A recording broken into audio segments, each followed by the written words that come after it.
Hello students, आप सबका स्वागत है ऑनलाइन क्लासेस में। तो लास्ट क्लास में हमने डिस्कस किया था इलेक्ट्रोस्टैटिक्स ऑफ कंडक्टर्स। उनके 3 वीडियो हैं, वो आप जरूर देखना। अब उसके बाद में नेक्स्ट अपन आगे बढ़ते हैं डायलेक्ट्रिक्स। ये हमारा टॉपिक है। तो सीबीएसई के अकॉर्डिंग अगर हम देखें तो ये डायलेक्ट्रिक्स नेक्स्ट टॉपिक है। और अगर आरबीएसई मीडियम की ओर से देखें तो उनका 4th चैप्टर स्टार्ट हो चुका है। तो आप अपनी फेयर नोटबुक में हेडिंग लगाएंगे चैप्टर नंबर 4 इलेक्ट्रिकल कैपेसिटेंस। ठीक है, फिर उसके बाद में आप होमवर्क करना स्टार्ट करोगे आज का। तो अपन थोड़ा सा पहले की ओर अगर हम देखें तो कंडक्टर्स और इंसुलेटर, इन दोनों के बारे में पहले से जानते हैं। कंडक्टर्स क्या होते हैं? कंडक्टर्स वे मटेरियल्स होते हैं जिनमें इलेक्ट्रॉन्स आसानी से मूव करते हैं और इलेक्ट्रिसिटी कंडक्ट करते हैं, जैसे सिल्वर, जैसे ऑरम यानी अपन कह सकते हैं सोना, और ये चांदी। इंसुलेटर क्या होते हैं? जिसमें इलेक्ट्रॉन्स आसानी से फ्लो नहीं हो पाते, उन्हें अपन कहते हैं इंसुलेटर। जैसे प्लास्टिक है, पेपर है, इन सबको अपन इंसुलेटर कहते हैं, या इनको नॉन कंडक्टिंग मटेरियल भी बोला जाता है। ठीक है, तो इनके एग्जांपल भी अपन को पता है, प्लास्टिक है, ड्राई वुड है। तो ये सब क्या है? इंसुलेटर्स हैं। कंडक्टर्स की अपन बात करें तो कंडक्टर्स में ऐसा क्या है कि आसानी से चार्ज कैरियर है वो फ्लो हो जाते हैं एक पॉइंट से दूसरे पॉइंट तक। तो इनमें अपन बोलते हैं इनमें फ्री इलेक्ट्रॉन्स होते हैं। क्या होते हैं इनमें? Free electrons. ठीक है, तो फ्री इलेक्ट्रॉन क्या होता है भाई? तो अपन बोलते हैं कि फ्री इलेक्ट्रॉन को बोलते हैं कि किसी एटम में ये न्यूक्लियस है, मान लो न्यूक्लियस के पास पॉजिटिव चार्ज है और ये इलेक्ट्रॉन्स आउटर मोस्ट में रिवॉल्व कर रहे हैं, आउटर मोस्ट ऑर्बिट है उसमें रिवॉल्व कर रहे हैं। अब न्यूक्लियस का और इन इलेक्ट्रॉन का दोनों के बीच का अट्रैक्शन फोर्स नेग्लिजिबल होता है, इसलिए आसानी से फ्रीली कंडक्टर के अंदर मूव करते रहते हैं डिफरेंट डिफरेंट डायरेक्शन में। इनको अपन बोलते हैं फ्री इलेक्ट्रॉन, और यही रेस्पॉन्सिबल होते हैं फॉर इलेक्ट्रिसिटी। ठीक है, ये ध्यान में रखोगे कंडक्टर के लिए। अगर करंट फ्लो हो रही है तो due to free electron. Okay, insulator की अगर हम बात करें तो इंसुलेटर में बाउंड इलेक्ट्रॉन होते हैं। बाउंड इलेक्ट्रॉन कौन से होते हैं? न्यूक्लियस के पास पॉजिटिव चार्ज है, उसके पास में अपन बोलते हैं जो ऑर्बिट है उसे अपन बोलते हैं कि इस ऑर्बिट में जो इलेक्ट्रॉन है वो इस न्यूक्लियस के अट्रैक्शन फोर्स के कारण अपन बोलते हैं क्लोजली बाउंड है। ठीक है, टाइटली बाउंड है, तो ये आसानी से फ्रीली मूव नहीं हो पाते। इसीलिए अपन कहते हैं कि अगर ये न्यूक्लियस के साथ टाइटली बॉन्डेड है तो ये फ्री नहीं है, तो फिर ये कंडक्टिंग अपन बोलेंगे ये कंडक्टिंग बिहेवियर शो नहीं करेगा इंसुलेटर। ठीक है, इसलिए अपन बोलते हैं कि इनमें आसानी से इलेक्ट्रिसिटी कंडक्ट नहीं हो पाती। तो इसमें बाउंड इलेक्ट्रॉन होते हैं और कंडक्टर में फ्री इलेक्ट्रॉन्स होते हैं। ये बेसिक बातें आपको पता है। अब अपन डायलेक्ट्रिक्स की ओर मूव करते हैं कि डायलेक्ट्रिक्स क्या होते हैं। तो डायलेक्ट्रिक्स एज अपन कहते हैं कि एक इंसुलेटर की तरह ही है। तो डायलेक्ट्रिक्स के अगर एग्जांपल की देखें कि डायलेक्ट्रिक्स के एग्जांपल क्या है, तो आप बता सकते हो पेपर, वैक्स, एबोनाइट, ये सब एग्जांपल अपन देखते हैं। प्लास्टिक है, ये डायलेक्ट्रिक्स के एग्जांपल्स हैं। तो इनको अपन स्टडी करेंगे। डायलेक्ट्रिक्स क्या है? तो dielectrics are those materials in which electricity conduct easily. अपन बोलेंगे आसानी से इलेक्ट्रिसिटी हो कंडक्ट हो सकती है, और आसानी से इलेक्ट्रिसिटी कंडक्ट वो नहीं हो पाती। ठीक है, क्योंकि इंसुलेटर की तरह है ना, तो अपन बोलते हैं कि ये कंडक्टिव बिहेवियर है वो शो नहीं करते। लेकिन अगर इनको एक्सटर्नल इलेक्ट्रिक फील्ड में हम रखें तो फिर ये कंडक्टिव बिहेवियर है वो शो करेंगे। ठीक है, जैसे मान लो ये एक पेपर का पीस है। ठीक है, पेपर क्या है? जो अपन नॉर्मली कागज में यूज करते हैं, ये एक डायलेक्ट्रिक का एग्जांपल है। अब आप बोलोगे कि ये एक इंसुलेटर है या ये डायलेक्ट्रिक मटेरियल है, ये इलेक्ट्रिसिटी कंडक्ट है वो नहीं कर पाता।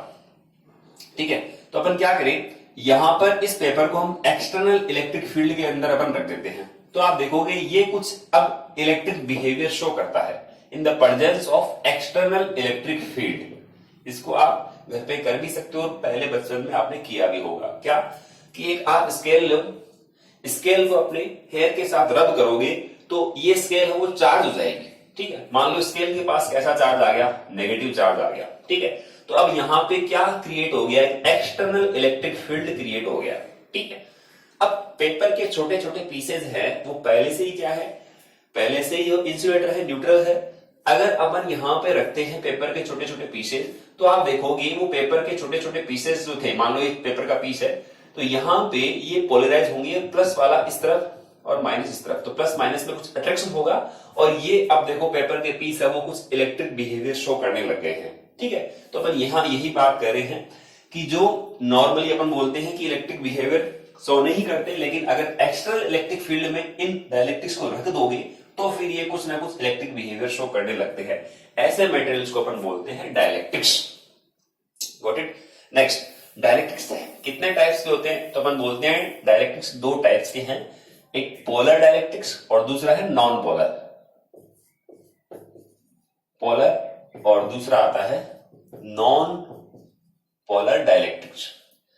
पोलर डाइलेक्ट्रिक्स को बोलेंगे अपन तो सिंपल सी बात है, पोलर डाइलेक्ट्रिक्स उनको बोलेंगे जिनमें पॉजिटिव और नेगेटिव का जो सेंटर होता है उन दोनों के बीच का कुछ ना कुछ सेपरेशन हो, यानी पॉजिटिव और नेगेटिव का सेंटर है वो कोइंसाइड न करे। ठीक है, बीच कुछ ना कुछ गैप हो। जैसे एग्जांपल अपन लेते हैं, पहले तो अपन डेफिनेशन बता देंगे। डेफिनेशन में क्या होगा कि पॉजिटिव और negative, centre of positive and negative do not coincide with each other, कुछ ना कुछ सेपरेशन होता है। जैसे एग्जांपल लेते हैं अपन NaCl, HCl, H2O, NH3। ठीक है, ये कुछ एग्जांपल है।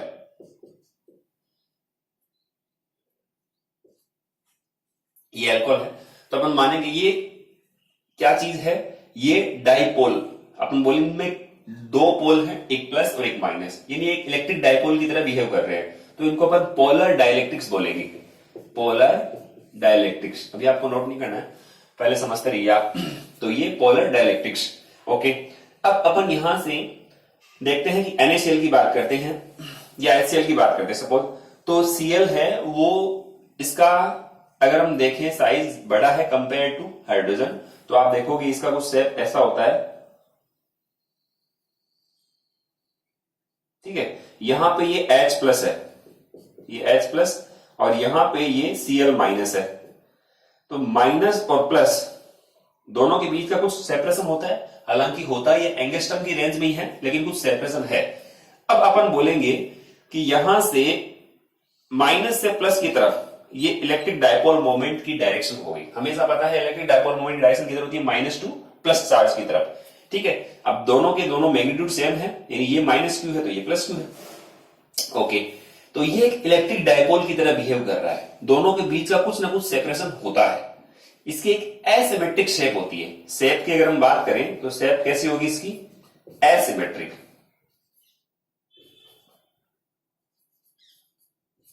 एसिमेट्रिक शेप होती है इसकी। ठीक है, फिर अगर हम बात करें H2O, यानी हम वाटर का मॉलिक्यूल लें तो वाटर के मॉलिक्यूल में दो हाइड्रोजन और एक ऑक्सीजन है, तो इसका कुछ शेप इस प्रकार से रहेगा।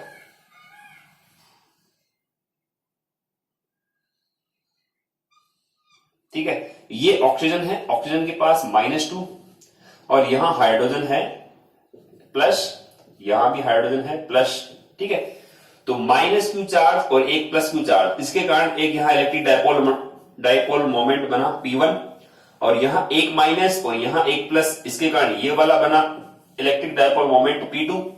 तो यहां पे दो इलेक्ट्रिक डायपोल हो गए, एक P1 और एक P2, दोनों की डायरेक्शन एक दूसरे से अलग है। अब इन दोनों का रिजल्टेंट अगर इलेक्ट्रिक डायपोल मोमेंट देखें तो इन दोनों का रिजल्टेंट कुछ इस साइड में आएगा। अब दोनों के बीच का कुछ एंगल होता है, केमिस्ट्री में आप जानते हो कि दोनों के बीच का क्या एंगल है, 105 की समथिंग होता होगा। तो ये इस डायरेक्शन में नेट इलेक्ट्रिक फील्ड है वो, sorry net electric dipole moment है वो होगा।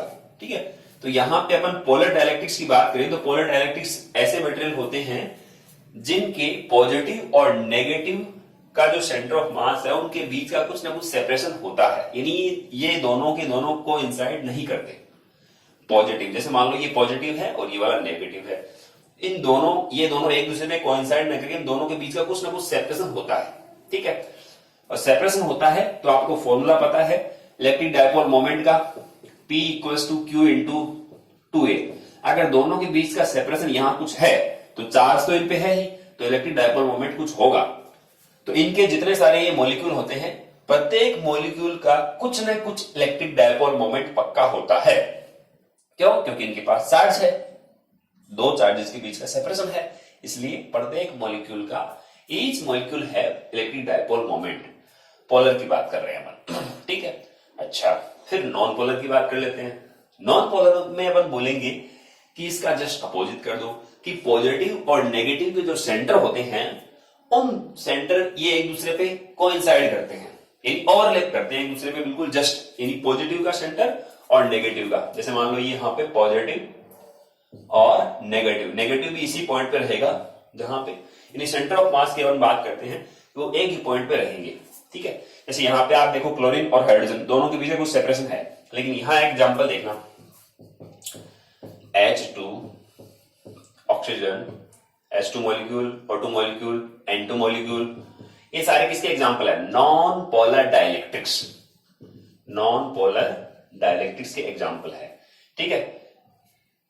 और भी कई एग्जांपल, जैसे मान लो बेंजीन है तो बेंजीन भी अपन ले सकते हैं, बेंजीन, तो ये नॉन पोलर डाइलेक्ट्रिक है।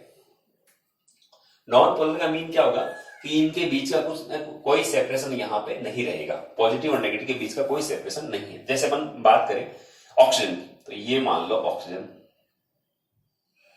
ठीक है, तो यहां पे पॉजिटिव और नेगेटिव, ये ऑक्सीजन -2 तो इनका सेंटर प्लस और माइनस का बिल्कुल क्या करेगा? कोइंसाइड करेगा, यानी एक ही पॉइंट पे पॉजिटिव और नेगेटिव का सेंटर ऑफ मास रहता है, या यूं मान लो, तो यहां पे सेंटर एक ही जगह हो गया, तो दोनों के बीच का सेपरेशन कितना आ गया भाई? यहाँ 2a की वैल्यू कितनी है? 0।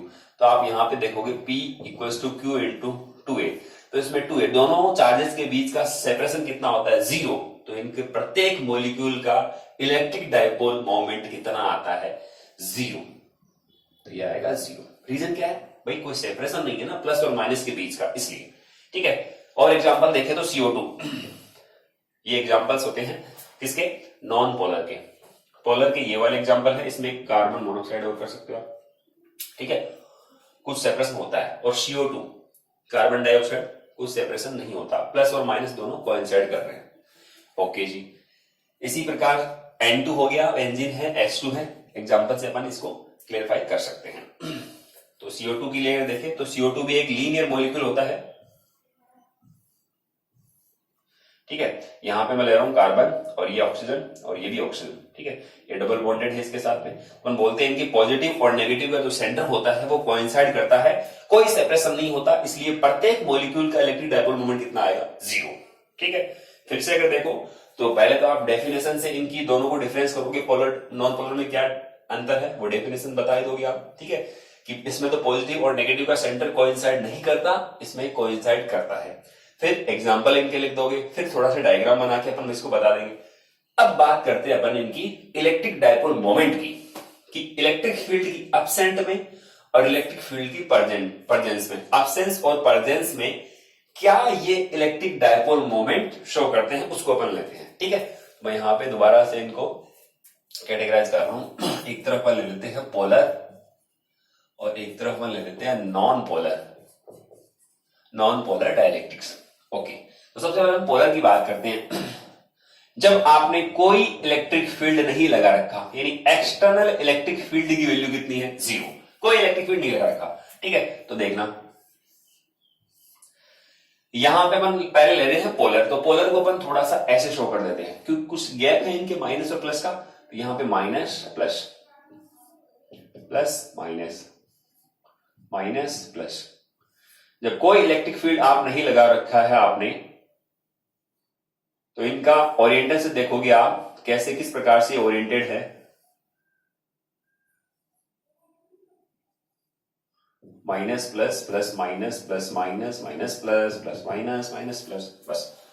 अब देखो इलेक्ट्रिक डायपोल मोमेंट P = क्या होता है? Q × 2a। डायरेक्शन किधर होती है इलेक्ट्रिक डायपोल मोमेंट की? Minus charge two plus charge, ठीक है। तो यहां पे देखो आप पोलर डाइलेक्ट्रिक्स के प्रत्येक मॉलिक्यूल का इलेक्ट्रिक डायपोल मोमेंट क्या 0 होता है कि नॉन जीरो? तो आंसर है नॉन जीरो। प्रत्येक मॉलिक्यूल का कुछ ना कुछ इलेक्ट्रिक डायपोल मोमेंट होता है, क्योंकि दोनों के चार्जेस के बीच का कुछ ना कुछ सेपरेशन है, चार्ज इनके पास है, तो प्रत्येक मॉलिक्यूल का इलेक्ट्रिक डायपोल मोमेंट होगा। लेकिन नेट इलेक्ट्रिक डायपोल मोमेंट की अगर हम बात करें कि नेट इलेक्ट्रिक डायपोल मोमेंट कितना होता है, तो वो अपन बताएंगे, वो हो जाएगा आपका 0। एक मॉलिक्यूल का होता है, लेकिन सारे मॉलिक्यूल्स का कितना होगा? 0 in the absence of electric field. कोई एक्सटर्नल इलेक्ट्रिक फील्ड नहीं लगा रखा आपने। ऐसा कैसे हुआ? ऐसा इसलिए हुआ कि अपन बोलेंगे कि थर्मल एजिटेशन की कंडीशन में, यानी अपन बोलते हैं कुछ टेम्परेचर का इनमें टेम्परेचर का डिस्टरबेंस आता है, ठीक है, जिसके कारण अपन बोलते हैं ये जितने सारे मॉलिक्यूल होते हैं ये रेंडमली ओरिएंटेड होते हैं। रेंडमली ओरिएंटेड होने के कारण ये एक दूसरे के इफेक्ट को कैंसिल आउट कर देंगे। जैसे मान लो ये माइनस से प्लस की तरफ इधर इलेक्ट्रिक डायपोल मोमेंट बना, तो इस मॉलिक्यूल का किधर बना? इस तरफ। तो दोनों ने एक दूसरे के इफेक्ट को क्या कर दिया? कैंसिल आउट कर दिया। सिमिलरली यहां भी अपन देखेंगे कि इसका इस तरफ साइड में है तो इसका इस डायरेक्शन में आ गया ऐसे।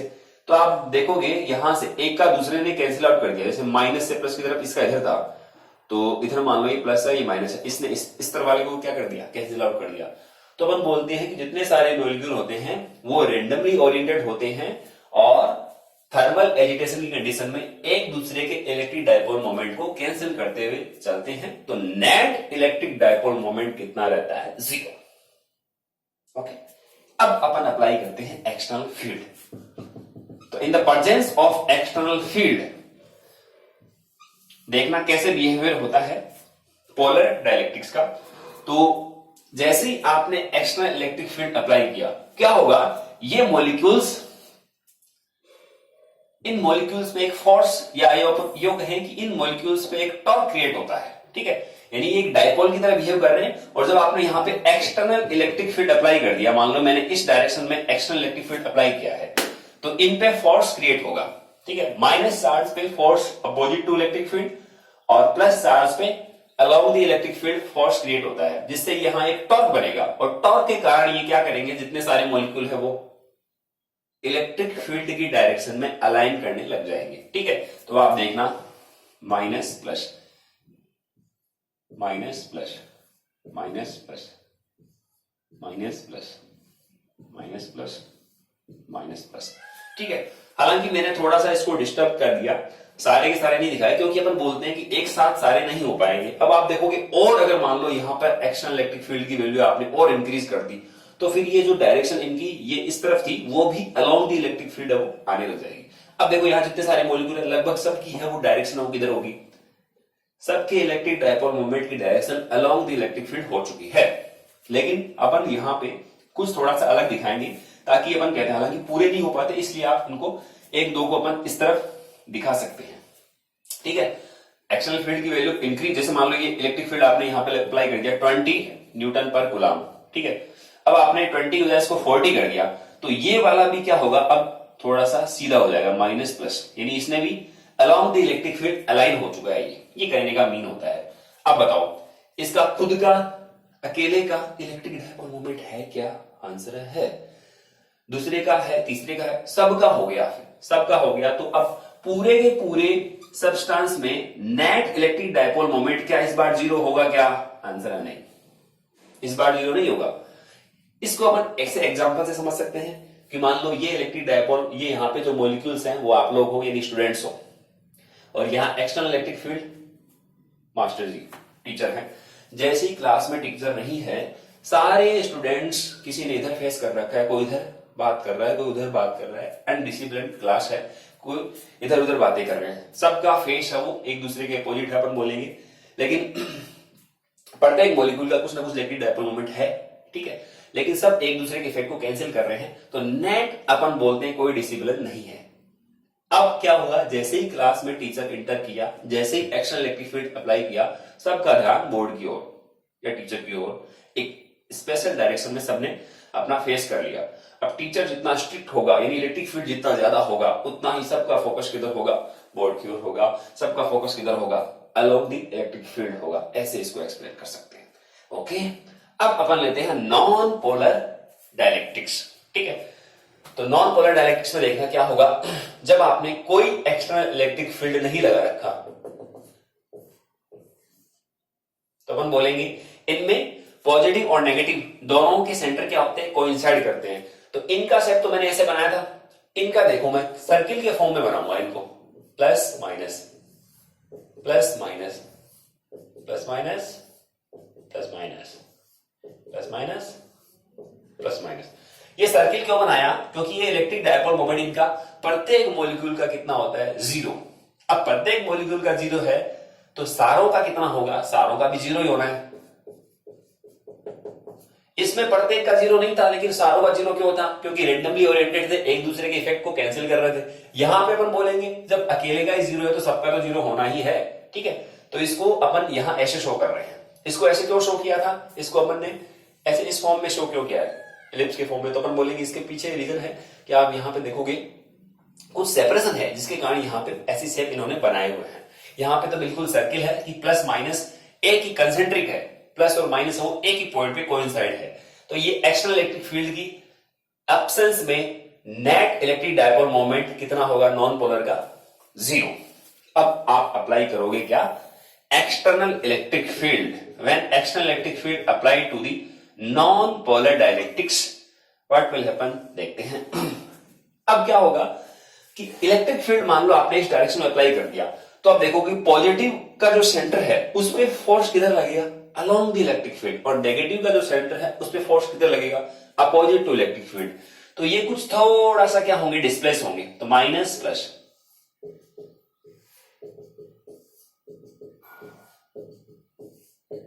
ठीक है। थोड़ा सा इनके बीच में कुछ सेपरेशन आ जाएगा। कहने का मीन हो गया कि जो मटेरियल है, जो सब्सटेंस है, इसने कुछ इलेक्ट्रिक डायपोल मोमेंट इंड्यूस हो गया है इस पूरे के पूरे सब्सटेंस में। कैसे? क्योंकि कुछ फोर्स अप्लाई हुआ प्रत्येक मॉलिक्यूल पे। पॉजिटिव का सेंटर कुछ फोर्स इधर अप्लाई हुआ, नेगेटिव के सेंटर पे इधर फोर्स अप्लाई हुआ, तो कुछ खींचातानी इसमें हुई, ठीक है। और ये इस तरफ ऐसे ओरिएंटेड हो गई, ठीक है। अब नेट इलेक्ट्रिक डायपोल मोमेंट 0 होगा क्या? आंसर है अब तो नहीं होगा, क्योंकि अब सब के सब अपन बोल रहे हैं कि अलोंग द इलेक्ट्रिक फील्ड वो अलाइन हो चुके हैं, या अपन कहें ज्यादातर अलाइन हो चुके हैं, जिसके कारण अपन बोलोगे पी नेट कितना आएगा? Non zero. कहने का मीन हुआ कि ये इलेक्ट्रिक, ये अपन कक्षा में इंटर कर चुके हैं मास्टर जी, और ये क्या है? सब के सब या लगभग सारे हैं वो क्या है? ओरिएंटेड, सबका फोकस है वो अलोंग द इलेक्ट्रिक फील्ड हो चुका है, ठीक है। तो ये मेरे ख्याल से आपको समझ में आया होगा। एक बार फिर से अपन इसको रिवाइज करेंगे, तो मैं नोट्स के फॉर्म में इसको लिखवाऊंगा। तो फिलहाल तो आप इसको ये देखो, ये जितना सारा मटेरियल है इसको अपन लिखेंगे भी सिस्टमेटिक तरीके से लिखूंगा, फिर आप नोट करना। फिलहाल अपन आपसे एक क्वेश्चन है कि अपन क्यों स्टडी कर रहे हैं, ये डायलेक्ट्रिक स्टडी करने का अपना पर्पज क्या है, क्यों स्टडी क्यों कर रहे हैं इसको। तो आगे एक टॉपिक आएगा कैपेसिटर, कैपेसिटेंस। कैपेसिटर की कुछ कैपेसिटेंस होगी। अब कैपेसिटेंस क्या है, कैपेसिटर क्या है, वो तो आगे का टॉपिक है। उसमें आप देखोगे इलेक्ट्रिक फील्ड की वैल्यू को डिक्रीज करेंगे, पोटेंशियल डिफरेंस डिक्रीज करेंगे, और कैपेसिटर की कैपेसिटी को इंक्रीज करेंगे। अभी आपके लिए नया वर्ड है, लेकिन अपन आगे इसको स्टडी करेंगे तब समझ में आ जाएगा। अभी तो आप इतना मानो कि डाइलेक्ट्रिक के यूज करने से इलेक्ट्रिक फील्ड की वैल्यू डिक्रीज हो जाती है। कैसे हुई है वो अभी मैं आपको दिखा देता हूं कि इलेक्ट्रिक फील्ड की वैल्यू डिक्रीज हुई कि नहीं हुई, ठीक है। इलेक्ट्रिक फील्ड डिक्रीज होने से होगा क्या? कैपेसिटर की कैपेसिटी बढ़ जाएगी, ठीक है। जैसे अपन कहते हैं एक छोटी बाल्टी एक बड़ी बाल्टी, तो छोटे बकेट और बड़े बकेट की तुलना में अपन देखोगे बड़े बकेट की कैपेसिटी ज्यादा होती है। वैसे अपन देखेंगे हमने इलेक्ट्रिक फील्ड की वैल्यू को डिक्रीज कर दिया, जिससे उसकी कैपेसिटी क्या होगी? इंक्रीज रहेगी। अब देखो इलेक्ट्रिक फील्ड यहां डिक्रीज कैसे हुआ है उसको आप देखो। चलिए यहां अपन कहते हैं हमने इलेक्ट्रिक फील्ड लगाया कितना, मान लो हमने इलेक्ट्रिक फील्ड लगाया है ई एक्सटर्नल, ये हमने लगाया था बाह्य इलेक्ट्रिक, जिसको अपन कहते हैं कि एक्सटर्नल है, बाह्य इलेक्ट्रिक फील्ड हमने लगाया है। यहां आपने रख दिया एक डाइलेक्ट्रिक, ठीक है। क्या हुआ, जैसे ही आपने डाइलेक्ट्रिक को रखा, हमारा फोकस जो रहेगा वो नॉन पोलर की बजाय पोलर पे ही रहेगा। हालांकि दोनों में आप देखते हो नेट डायपोल मोमेंट 0 नहीं है, लेकिन अपन पोलर पे फोकस करते हैं तो आप देखोगे, इसको मैं थोड़ा सा और बड़ा बना दूं,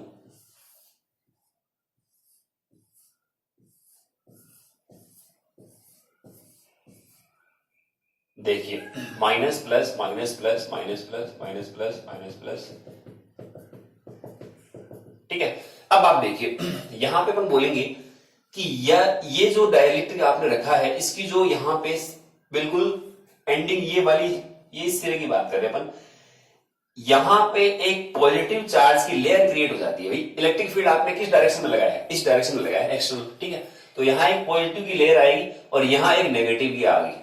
अब बीच वाला चार्ज देखो क्या होता है, एक दूसरे के इफेक्ट को कैंसिल आउट कर देता है, यानी यहां जितने पॉजिटिव होते हैं नेगेटिव है, देख लो दो पॉजिटिव दो नेगेटिव, दो पॉजिटिव दो नेगेटिव, दो पॉजिटिव दो नेगेटिव, तो ये एक दूसरे के इफेक्ट को कैंसिल करेंगे, यहां नेट चार्ज कितना हो जाएगा, 0। ठीक है, तो यहां पे जो इसकी एज है, जो ये डाइलेक्ट्रिक का मटेरियल हमने रखा है, मान लो ये डाइलेक्ट्रिक है, इसको मैंने रखा है, तो इस एज पे प्लस चार्ज आ गया है और इस एज पे कैसा आ गया, माइनस। तो इस डाइलेक्ट्रिक के अंदर अगर आप देखोगे, यहां से ये पूरा वाला चार्ज क्या हो गया, यहां से हट गया।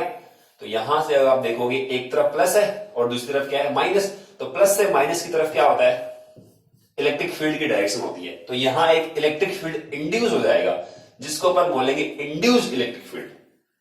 क्या बोलेंगे, इंड्यूस इलेक्ट्रिक फील्ड। अब एक इलेक्ट्रिक फील्ड जो हमने लगाया इस डायरेक्शन में, एक इलेक्ट्रिक फील्ड जो इसके अपोजिट डायरेक्शन में इंड्यूस हुआ है, इसका मतलब यहां पे नेट इलेक्ट्रिक फील्ड की अगर मैं आपसे पूछूं कि नेट इलेक्ट्रिक फील्ड बोलो बढ़ा की घटा, तो नेट ई एक्सटर्नल माइनस क्या लिखोगे आप, ई इंड्यूस। इसका मतलब इलेक्ट्रिक फील्ड की वैल्यू क्या हुई है, डिक्रीज हुई है। ठीक है, यही अपन चाहते थे, इलेक्ट्रिक फील्ड क्या हो, डिक्रीज हो। ये डिक्रीज होता है क्या, जीरो हो जाता है क्या, नहीं। डाइलेक्ट्रिक केस में जीरो, ई नेट है वो जीरो नहीं होता। हाँ, कौन से केस में जीरो होता है वो देखो आप। अपन अगर मान लो यहां पे एक्सटर्नल इलेक्ट्रिक फील्ड हमने लगा रखा है, ये एक्सटर्नल इलेक्ट्रिक फील्ड है। अगर मैं यहां पे एक मेटल रख दूं, मेटल की शीट को रखता हूं, तो माइनस माइनस चार्ज इस तरफ, प्लस वाले चार्ज इस तरफ, तो ये ई इंड्यूस हो जाता है। ये हमने पहले स्टडी किया है इलेक्ट्रोस्टैटिक्स ऑफ कंडक्टर्स में, कि ई इंड्यूस की वैल्यू है जब इक्वल हो जाएगी किसके, ई एक्सटर्नल के, उस केस में अपन बताएंगे ई नेट कितना आता है, 0। क्योंकि दोनों अगर एक दूसरे के इक्वल एंड अपोजिट डायरेक्शन में है, तो ई नेट कितना आता है, 0। यानी कंडक्टर के अंदर कितना आता है इलेक्ट्रिक फील्ड, 0 आता है। तो ओनली फॉर कंडक्टर में अपन बोलेंगे कि नेट इलेक्ट्रिक फील्ड कितना होगा, 0।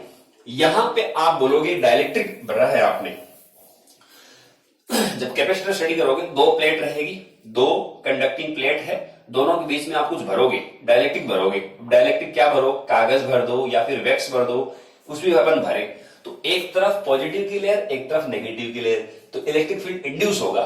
ठीक है, मान लो एक्शन आपने लगाया है 40 वोल्ट पर मीटर, ठीक है, और ई इंड्यूस होगा यहां पे 4 वोल्ट पर मीटर। ठीक है, तो बताओ ई नेट कितना बचा, यस 40 माइनस 4 यानी 36 वोल्ट पर मीटर, ये बच गया है। तो इलेक्ट्रिक फील्ड की वैल्यू क्या होती है, डिक्रीज हो जाती है। बस इतना सा ध्यान रखोगे। तो अभी मैं इसको थोड़ा सिस्टमेटिक फॉर्म में रख के नोट करवाता हूं। ओके स्टूडेंट्स, तो आप इसको अब यहां से नोट कर सकते हो। स्टार्टिंग आप यहां से हेडिंग लगाओगे डाइलेक्ट्रिक्स, और इसकी ये पूरी डेफिनेशन नोट करोगे। ठीक है, कि those materials which do not conduct electricity but exhibit electric effect when subjected to external electric field, external electric field में रखने पर ये इलेक्ट्रिक बिहेवियर शो करेंगे। ठीक है, एग्जांपल्स लिख देना, वैक्स, पेपर और एबोनाइट।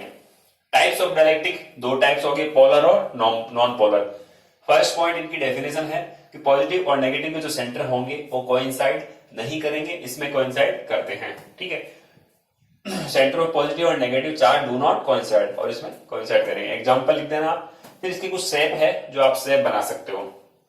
एसिमेट्रिक शेप है इसकी, कैसे कि यहाँ पे कोई आप देख रहे हो सिमेट्रिक सिटी आपको नहीं दिख रही, यहाँ पे सिमेट्रिक कुछ नहीं है। इसमें देखो एक तरफ क्लोरीन बड़ा है, दूसरी तरफ छोटा, यहाँ पे एक सिमेट्रिक शेप है, यानी एक तरह से मिरर इमेज जैसा है। ठीक है, तो ये एसिमेट्रिक और ये सिमेट्रिक शेप हो गई।